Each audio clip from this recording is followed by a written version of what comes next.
Salve, salve, aluna e aluno. Quem é que está aqui na área? Professor Aprígio, já convidando a você a prestar atenção nessa imagem aí para você se apropriar. Vou pedir para o meu estimado amigo Júnior abrir. Isso, Júnior, segura aí. A gente vai falar hoje sobre transgênico. E é importante você entender qual é a diferença que tem entre transgênico e organismo geneticamente modificado. É você pensar assim, que todo transgênico, ele é um organismo geneticamente modificado. Mas nem todo organismo geneticamente modificado, ele é um transgênico. E até o final dessa aula você vai sair daqui sabendo a diferença. Por que essa diferença? Fica tranquilo, porque a própria informação que está aí, gente, já passa isso para a gente. Então presta atenção. Compreender que o transgênico é sinônimo para a expressão organismo geneticamente modificado. Só que a gente percebe que não é tão assim não, né? Se liga? Lembra aquela diferença? Eu posso sim dizer que todo transgênico é um organismo que recebeu gene de outro organismo doador. Isso é o transgênico clássico. Mas existem organismos que são geneticamente modificados e não receberam esse gene de um doador. Então, essa informação já é importante para você cristalizar, metabolizar esse saber, para que você tenha um olhar crítico e você possa sair do reino da necessidade para o reino da liberdade. Porque, gente, conhecimento é poder, como diria o famoso Chico Toicinho, Francis Bacon, lá no finalzinho do século XVI para o século XVII. Dito tudo isso, já vou pedir para a Júnior abrir essa imagem e aí vamos tentar fazer aqui um recorte direcionando aonde é que irá caminhar a nossa fala, para onde estará sendo direcionado o que a gente vai fazer aqui hoje. A gente, nessa perspectiva dos transgênicos, o que são? Como são produzidos? Quais organismos podem ser transgênicos? Porque os transgênicos causam polêmicas. Se você sair daqui compreendendo isso de forma muito mais consubstancial e transubstancial, vai fazer toda a diferença. Porque esse ambiente é justamente para isso, gerar em você essa inquietação, para que você esteja o tempo todo apto a querer mais e mais e aprender. Sair da tua zona de conforto a partir da perspectiva daquela insatisfação positiva, que é sempre querer mais e melhor. E aí já vou pedir para a Júnior ir para a próxima imagem, porque a gente vai falar um pouquinho o que seria o transgênico, essa definição, né, de uma forma mais cristalizada. Transgênico ou organismo geneticamente modificado. E mais uma vez eu vou ressaltar aqui essa informação. Todo transgênico, ele é um organismo geneticamente modificado. Mas nem todo organismo geneticamente modificado, ele é um transgênico. Por quê?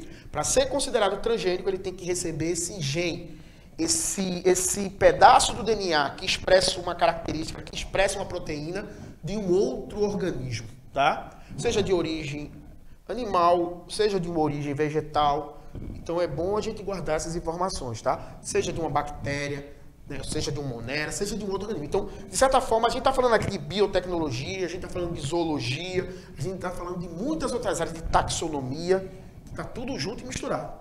São animais ou plantas que sofreram modificações geradas pela transferência, olha, de características, gene, né? Proteína, né? Esse pedaço do DNA que é o gene, que expressa uma característica de uma espécie para outra, ou seja, o organismo vai receber uma característica, uma proteína, um gene que vem da onde? De um outro organismo.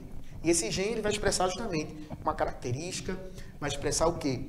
Uma proteína que vai qualificar, ele vai dar a garantia de quê? De ele apresentar certas qualidades ou transformações. Segura, porque isso é importante você entender isso. Por favor, Júnior, para o nosso próximo slide, vou pedir para Júnior voltar aqui comigo, porque é importante vocês agora guardarem essas informações que vão vir agora, porque essa tecnologia do DNA recombinante tem a ver com biotecnologia. Tem a ver como você vai compreender que essa ideia de eu tirar o gene de um organismo e colocar em outro organismo para promover um benefício. No caso aqui, eu poderia aqui invocar que isso aqui tem tudo a ver com a ciência médica e a ciência farmacêutica. Como é sabido de todo mundo, se tem uma doença crônica que sempre nos preocupa e que a gente sempre tem que ter um olhar muito sensível para ela, por exemplo, é a diabetes. Seja ela mellitus, seja ela insípida, seja ela tipo 1 ou tipo 2. Que no caso da gente, a gente não vai abordar isso de forma tão profunda. Mas o que eu quero chamar a atenção para vocês. Pensou em diabetes, não tem como a gente não pensar, por exemplo, em insulina. Que é lá aquela proteína, né, que é esse hormônio que tem a função de fazer com que as células estejam aptas a absorver o açúcar do organismo. Quem não tem isso de forma satisfatória vai ter problemas que todo mundo aqui, mais ou menos, até usando o senso comum, já sabe que vai estar atrelado a esse problema. Então eu posso chamar a atenção de vocês, por exemplo, dessa bactéria aí, a bactéria chamada Escherichia coli, tá? Algumas pessoas liam isso aí como Escherichia coli, mas como está em latim, a gente chama Escherichia coli, tá? Então, essa bactéria, gente, o que é que ela tem? Ela tem uma grande versatilidade na sua produção, né? De se reproduzir por divisão binária. Então, o que é que os cientistas fizeram? Pegaram o DNA humano lá, o DNA onde codificava a insulina humana, pegaram lá o plasmídio, que é um DNA circulante, e colocaram através de usando tesouras. Volta aqui comigo, por favor, produção, para ficar mais visível. Era como se usasse a chamada enzima de restrições, como se fossem tesouras, cortaram. Deixaram um espaçozinho para se colocar nesse plasmídio, nesse DNA circulante, que ele permite para que as bactérias normalmente alcancem resistência contra antibióticos. Esse é um DNA extremamente versátil, né, para adaptação da bactéria. Ao colocar esse DNA humano, que produz a proteína, o hormônio, no caso da insulina, faz com que essa bactéria comece a produzir também insulina humana. Vê que coisa massa. Então a indústria farmacêutica fez isso lá no meados do século, meados da década do final da década de 70 para 80. E isso é algo que é muito massa dentro da perspectiva da gente olhar essa ciência médica, essa ciência farmacêutica. Ou seja, você produzir insulina humana a partir de um transgênico, a partir desse DNA recombinante. E aí, gente, é feito toda aquela purificação, toda aquela coisa toda, e está apto para ser usado insulina humana produzida por bactéria a partir dessa percepção que a gente consegue ver nitidamente do transgênico. Ou seja, um organismo recebeu o DNA de um outro organismo. Ou melhor, recebeu o gene de um outro organismo, que é gene, aquele pedacinho do DNA que expressa uma característica, que expressa uma proteína, que no caso aí o hormônio da insulina. E quando essa bactéria ela vai se reproduzindo, essas bactérias que sofreram esse processo de recombinação, elas começam justamente a produzir. E lembre-se, as bactérias aqui, mais uma vez ao encontro da matemática, crescem por um crescimento chamado de uma PG, né? Crescimento progressivo e exponencial. Então, fica essas informações. Então, ó, o primeiro transgênico foi a bactéria Escherichia coli, que sofreu edição de genes humanos para a produção de insulina na década de 1980. Que informação valiosíssima. Veja como esse saber tem a ver com história, tem a ver com a história da ciência, tem a ver com qualidade de vida, tem a ver com ciências que são tão importantes para a saúde humana, ciência farmacêutica, ciência médica. Então, são informações que são muito, muito relevantes. E aí, próximo slide aí, por favor, Ju. Abre essa imagem aí logo, para a gente não perder tempo.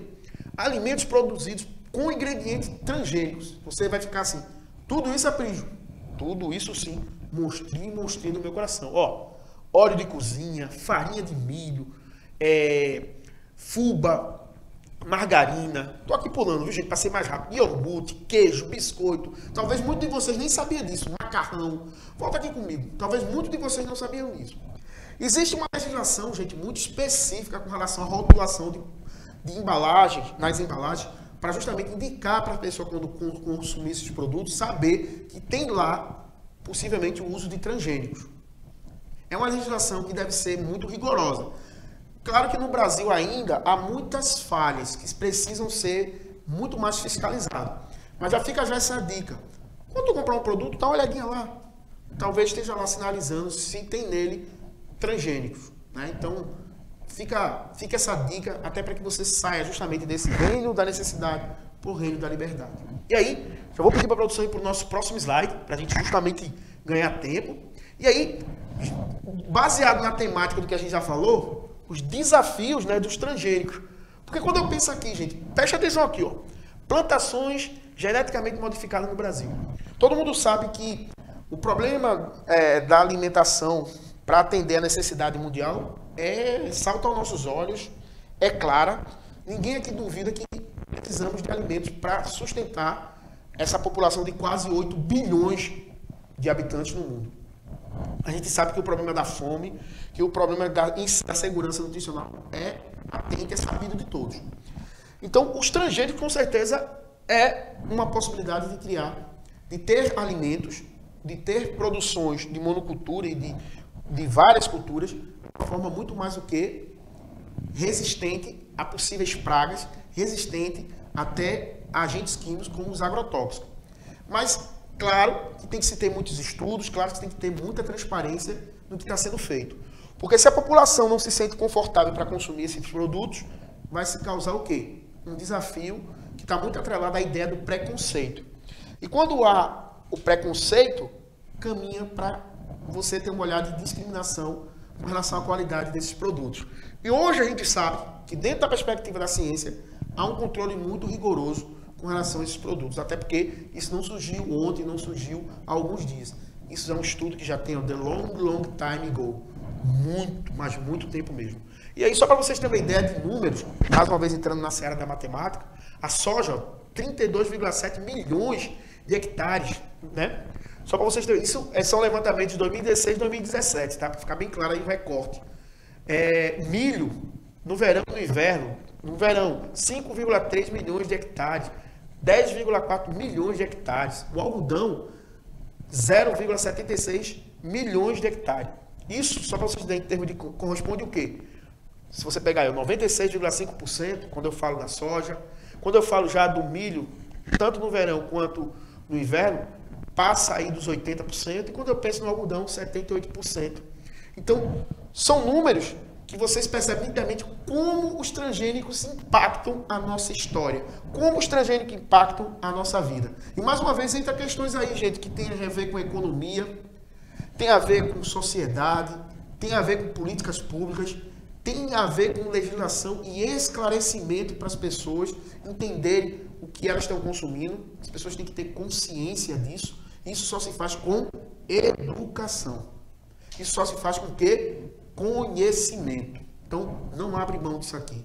Reverbera essas informações, reverbera de tal forma que isso ingere em você uma mudança de comportamento, que é o que a gente chama de aprendizado.